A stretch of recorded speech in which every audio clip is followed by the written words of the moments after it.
Ligados e integrados. Realização Canal Rural. Oferecimento Seara. A qualidade vai te surpreender.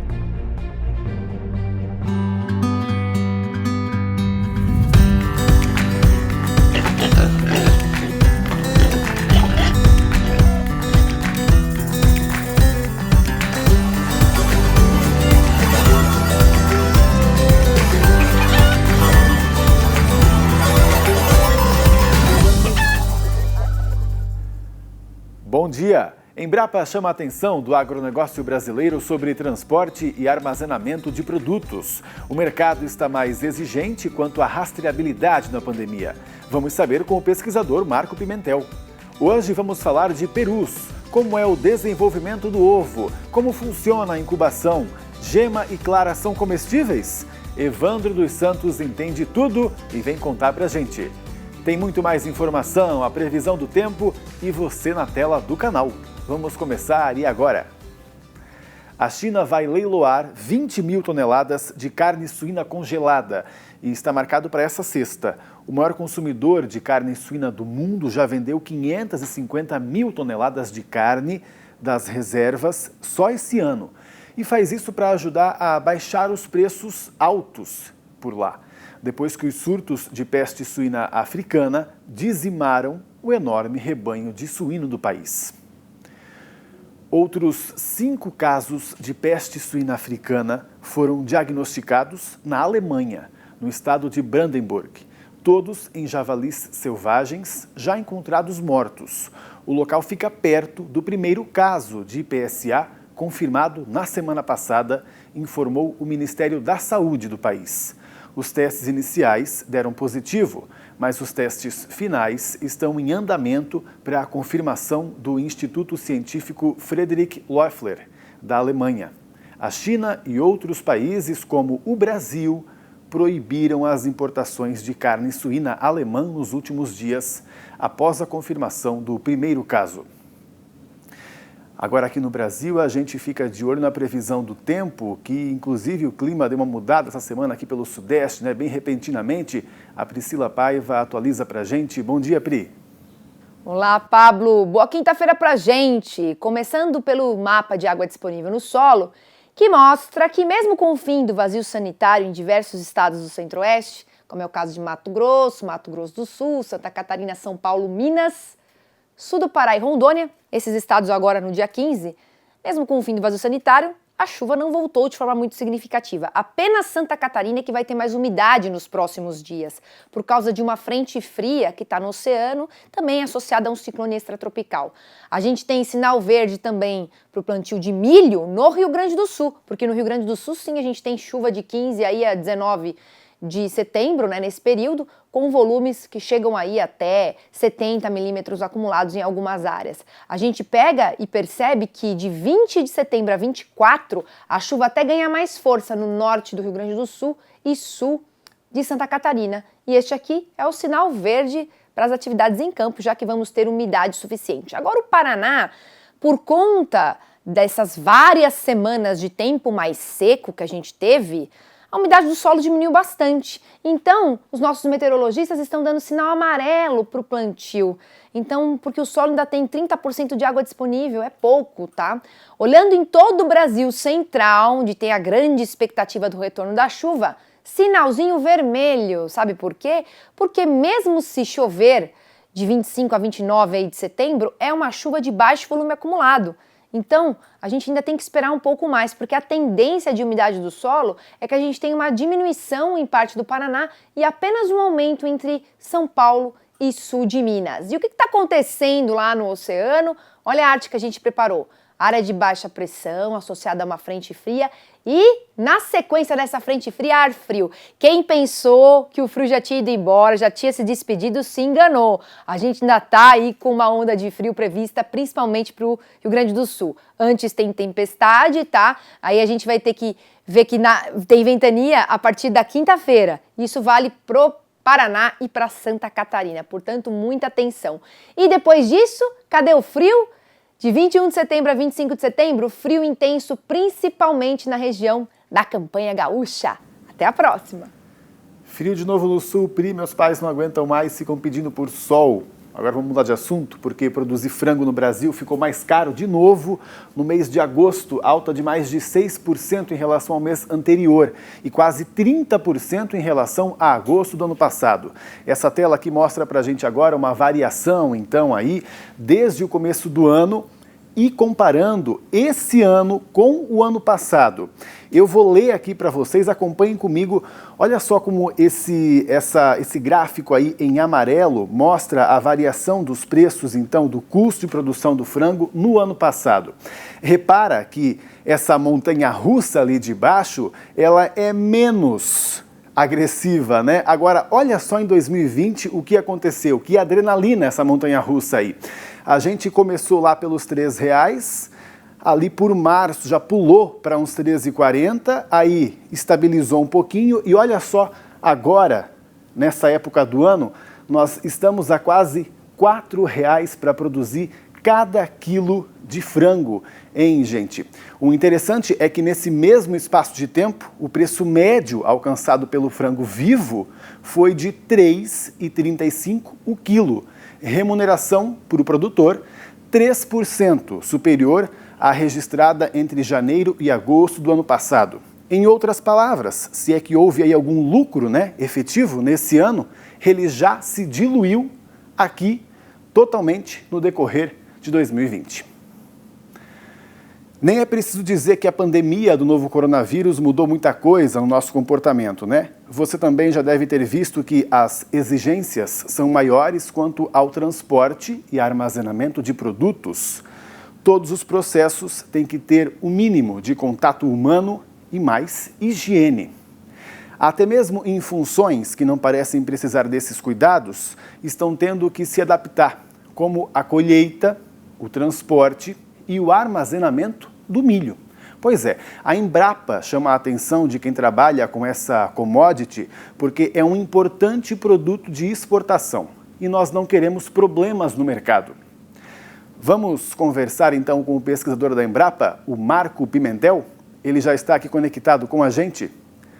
Bom dia, Marco. Bom dia, Pablo. E a todos que acompanham o programa aqui. Obrigado por ter vindo, Marco. Conta pra gente essa preocupação sua aí. Posso dizer que entre, né, alguns fatores está até o fato da China, por exemplo, agora está implicando aí com produtos cárneos que vêm de outros países, deu toda aquela polêmica, né? Mesmo polêmica realmente, porque mesmo não se tendo uma real comprovação de que o produto brasileiro foi para lá com resquícios do novo coronavírus. Então essa é a preocupação de vocês, realmente não deixar aí nenhuma aresta para que o mercado procure problema? Sim, Pablo. Essas exigências, né, desses mercados importadores já estão ocorrendo, né? A gente já tem relatos disso por parte de empresas, e ultimamente o Ministério também se reuniu, até elaborou um documento, né, que coloca esse cenário de pós-pandemia, digamos assim. É um cenário que vai obrigar aí os produtores, as empresas, né, a terem maior cuidado com essas questões fitossanitárias e sanitárias, né? Então esse é um dos pontos que está nesse documento do Ministério, né, que também salienta essa questão. E esse ponto deve ser observado. Então, como você bem falou, desde a colheita, né, e em todas as etapas aí após a colheita, no transporte, no manuseio desse produto, na armazenagem, tá? Então, esses contaminantes que podem ter nos grãos, né, eles vão se constituir aí, por exemplo, barreiras não tarifárias, e isso vai implicar no comércio de grãos, o que pode causar prejuízos, né, para o país e prejuízos para os produtores, né, que podem até mesmo acabar bloqueando alguns mercados externos. Ninguém quer isso agora com o milho que acabou de ser colhido em nossa segunda safra, né, uma boa safra de novo. E de que forma até você acha, pode nos indicar, hein, Marco, cuidados aí, então, para esse trabalho com um dos nossos principais produtos dessa sazonalidade agora, dessa época do ano, né? Certo. Então, a gente enumera alguns pontos que já podem começar, como eu falei, no processo de colheita, né? A limpeza das máquinas corretamente, né? A manutenção dessas máquinas, seguir todas as recomendações, por exemplo, velocidade de colheita. Essas máquinas já conseguem fazer um processo bom de limpeza dos grãos. E outra questão importante é relacionada à umidade, né? O conteúdo de água dos grãos na colheita. É um problema que nós vemos aí a cada safra mais relatos, tá? Então é importante que os produtores observem os aparelhos que fazem a medição de umidade dos grãos. Esses equipamentos têm que ser verificados, têm que ser calibrados. Existem empresas que prestam esse tipo de serviço de calibração desses equipamentos. Então o produtor tem que estar muito seguro sobre a calibração desses equipamentos, sobre a medição deles, né, para ver se a gente tem realmente uma aferição da umidade correta dos grãos. Essa questão da umidade é importante, não só por causa de descontos que o produtor pode sofrer na pós-colheita aí com relação à umidade, Verdade. mas também por você colocar um grão na armazenagem com teor de umidade maior. Isso pode ocasionar a proliferação de fungos e também de insetos, que aí vão prejudicar muito a qualidade dos grãos. Os fungos, por exemplo, podem produzir as micotoxinas, né, que são toxinas que são tóxicas aí para animais e para humanos, e também podem favorecer o desenvolvimento de insetos, né? Então, esses contaminantes aí são indesejáveis, né, na massa de grãos, aí vão gerar muitos prejuízos. Então, essa questão da umidade é um ponto muito importante. A questão da limpeza dos grãos, né, passar esses grãos pelo processo de pré-limpeza, antes da armazenagem, tá? E existem também produtos que são inseticidas protetores, que a gente pode fazer o uso deles na armazenagem. É interessante que o produtor observe os produtos que são registrados para uso, para essa finalidade, para controle de pragas na armazenagem, tá? E também depois que o produto está armazenado, é importante a gente observar o monitoramento dessa massa de grãos, durante o armazenamento, tá? Então, através do sistema de termometria, por exemplo, as pessoas, os operadores ali conseguem observar, por exemplo, pontos de calor na massa de grãos que podem indicar ali que tem uma proliferação de insetos, de fungos, que vão causar danos nessa massa de grãos. Tá certo, então. Considero duas dicas muito importantes realmente aí, uma para o produtor, é legal ficar de olho então do que o Marco falou sobre a umidade, então quem estiver cuidando bem disso pode inclusive até se destacar aí no mercado, né, já que a gente está tendo alguns problemas com isso, né. A questão do inseticida no armazenamento também realmente é importante, não adianta colher bem e depois armazenar errado, né, Marco? Isso mais Exato. Sobre o milho. Você considera que tem algum desafio para a gente, para o agro, até em geral, não só o milho, Marco, nessas questões aí de transporte, armazenamento, para que a gente não tenha problemas futuros? Olha, eu considero que a gente precisa realmente, já evoluímos muito, né, nessa questão de pós-colheita, mas eu acredito que ainda há espaço para que a gente evolua mais, né. Então essas preocupações, principalmente na questão de transporte, a gente ainda observa muitas perdas no transporte. Então, a ampliação, por exemplo, da rede de armazenamento, né, a gente vê, todo ano a gente vê, por exemplo, alguns estados, como Mato Grosso, existe alguma falta de estrutura ainda de armazenagem, né? As safras, a tendência é que aumente a cada ano, então a gente precisa de um investimento maior, né, na armazenagem também, ampliar a capacidade de armazenagem, principalmente nesses locais de fronteira agrícola, tá? E também eu entendo que esses cuidados aí na pós-colheita, né, então a gente observar as questões de qualidade, as questões de controle desses contaminantes aí, principalmente insetos e fungos, a questão da calibração dos equipamentos, tá? Para a determinação de umidade. Eu acho que ainda são alguns desafios que a gente precisa ainda aprimorar, né? E através do conhecimento, através de ações como essas aqui, né, passar conhecimento para os produtores, de informação, a gente vai conseguir cada vez mais melhorar essa condição dos nossos grãos aí, o que vai beneficiar todos, né? Vamos e vai trabalhar melhorar a imagem do Brasil como exportador. Claro, vamos trabalhar no detalhe, né, Marco? Isso é bem importante para a gente ser um mercado aí realmente de primeiro mundo, né? Não só o primeiro lugar em vendas e tudo mais, mas de muita qualidade. Marco, muito obrigado pelas informações. A Embrapa sempre privilegiando aqui a gente. Sucesso e até mais. Obrigado. Agora a gente faz um intervalo e depois vamos saber mais sobre os ovos dos perus. O processo de incubação é o mesmo que dos frangos? Já já você vai saber.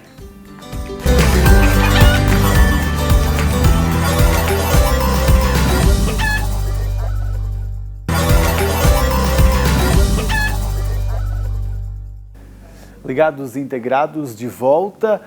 Por que a gente não come ovo de peru? Aliás, eu nunca vi um ovo de peru. Será que a perua põe tantos ovos quanto as galinhas? Quanto tempo leva para ela chocar?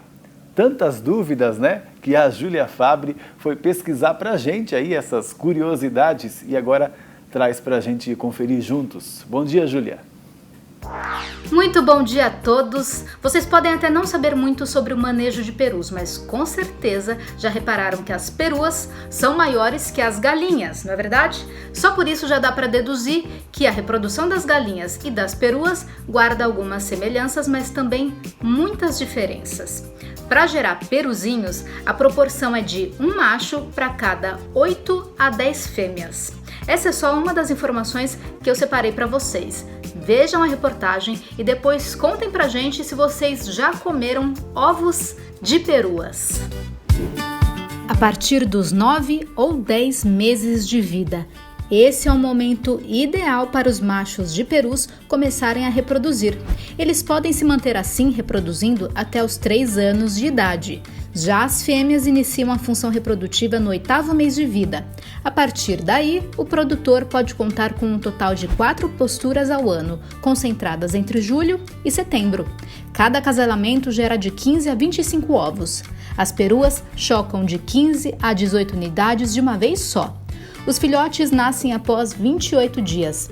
Os ovos escolhidos para o processo de incubação artificial devem ter mais de 70 gramas e, no máximo, 10 dias de postura. Peruas de nível médio podem botar entre 30 e 50 ovos no primeiro ano reprodutivo. Já as aves de maior qualidade podem botar entre 100 e 180 ovos. Essa capacidade de postura de ovos tende a cair cerca de 30% no segundo ano. Para formar os lotes de postura, o produtor deve considerar o tamanho dos machos em relação às fêmeas. Para ter uma ideia da proporção ideal, um macho com cerca de 15 quilos deve acasalar com fêmeas que tenham cerca de 8 quilos.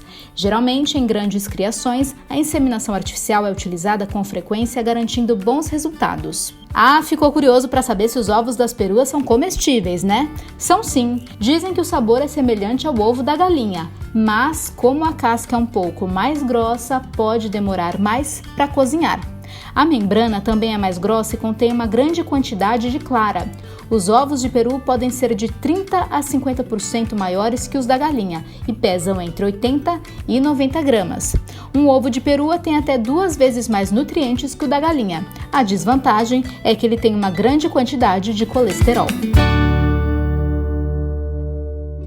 A gente brinca aqui para chamar a sua atenção, né? Claro que a gente não come tanto ovo de peru por uma questão de costume mesmo, cultural. E agora vamos falar um pouco mais tecnicamente sobre isso com um especialista, o Evandro dos Santos, que é supervisor de um incubatório de perus. Bom dia, Evandro. Bom dia, Pablo. Bom dia a quem está nos acompanhando aí no Canal Rural, nesse programa Ligados Integrados. Evandro, eu sei que para você isso é muito comum, mas aqui a gente sempre traz realmente como uma curiosidade, até porque a gente, na produção de peru no Brasil, ela é menor do que a de frangos, né? E é um mercado aí, quem sabe, em expansão, inclusive. Então, o nosso tema é sempre mais inicial, para o produtor entender e, quem sabe, se interessar, né?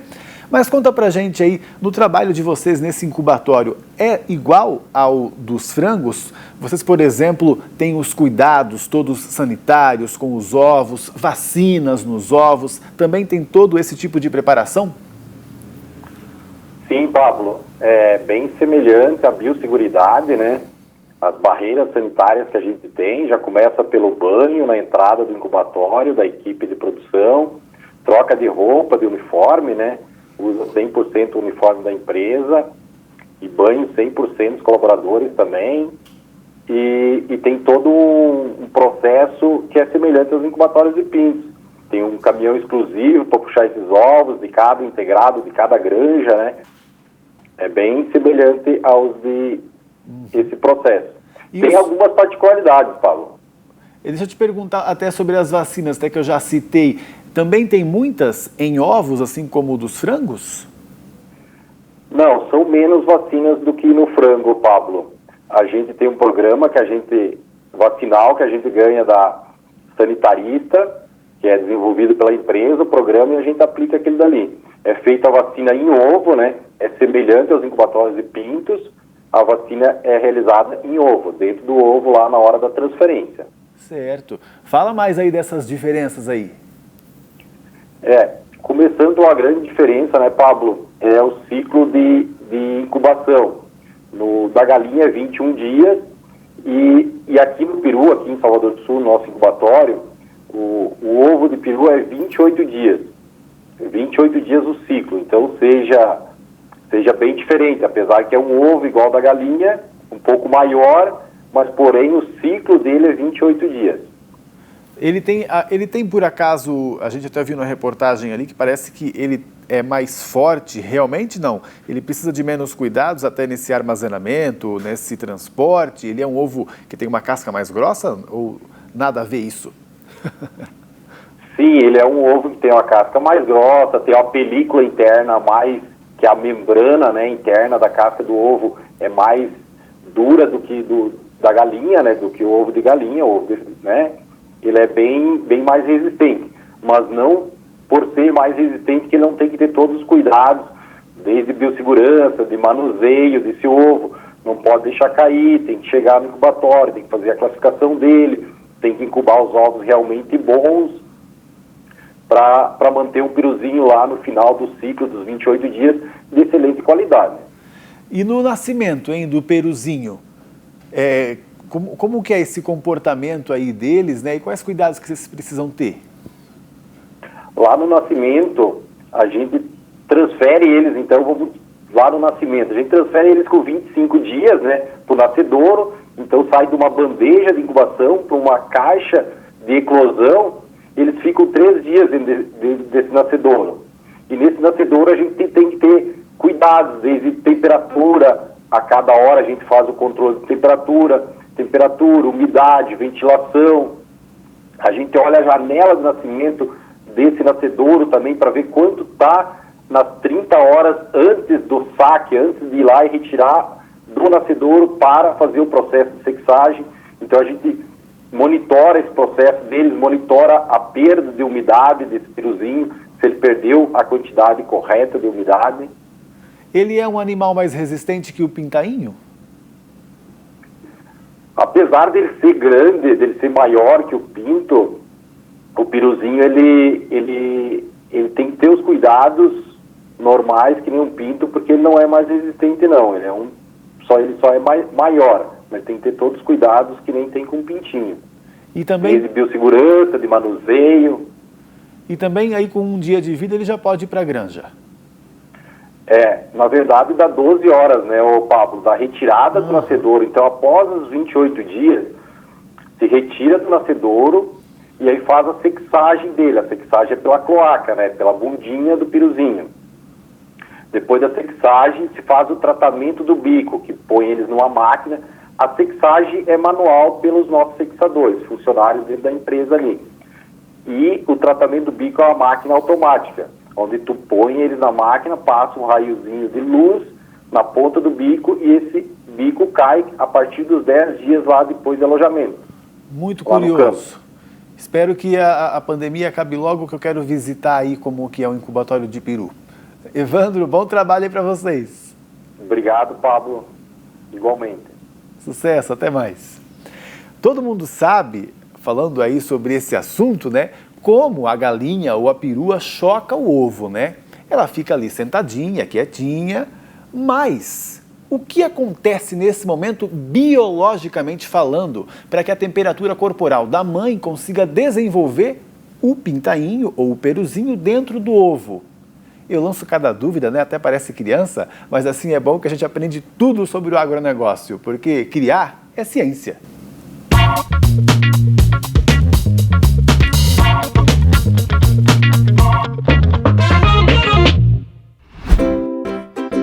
A gente sabe que as galinhas chocam os ovos, mas você saberia descrever o que é o choco? O ovo demora de 25 a 26 horas, pouco mais de um dia, para se formar dentro do organismo da galinha. Pouco depois de ser botado, outro já começa a ser gerado. E assim que a galinha bota o ovo, ela começa a chocar. Durante 21 dias, o ovo fica no ninho, debaixo das penas quentinhas da galinha, até o pintinho se desenvolver completamente, quebrar a casca e nascer. O choco é um processo fisiológico que ocorre nas aves e possibilita condições naturais como temperatura, umidade e ventilação favoráveis para o desenvolvimento do embrião dentro do ovo. Atualmente, nas grandes granjas, a choca natural foi substituída pelas incubadoras artificiais de grande porte, com capacidade para chocar até 200 mil ovos, atendendo à grande demanda do mercado. As máquinas são reguladas para permitir as condições adequadas para o desenvolvimento dos embriões e o nascimento dos pintinhos saudáveis.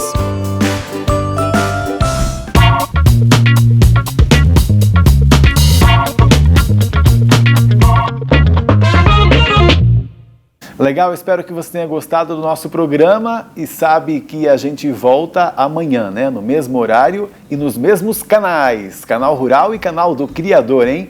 Porque agronegócio, esse é o canal.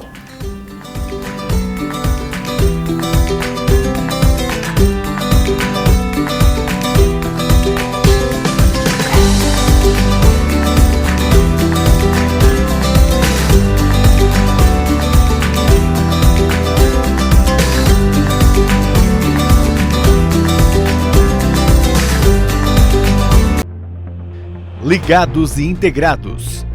Realização Canal Rural. Oferecimento Seara. A qualidade vai te surpreender.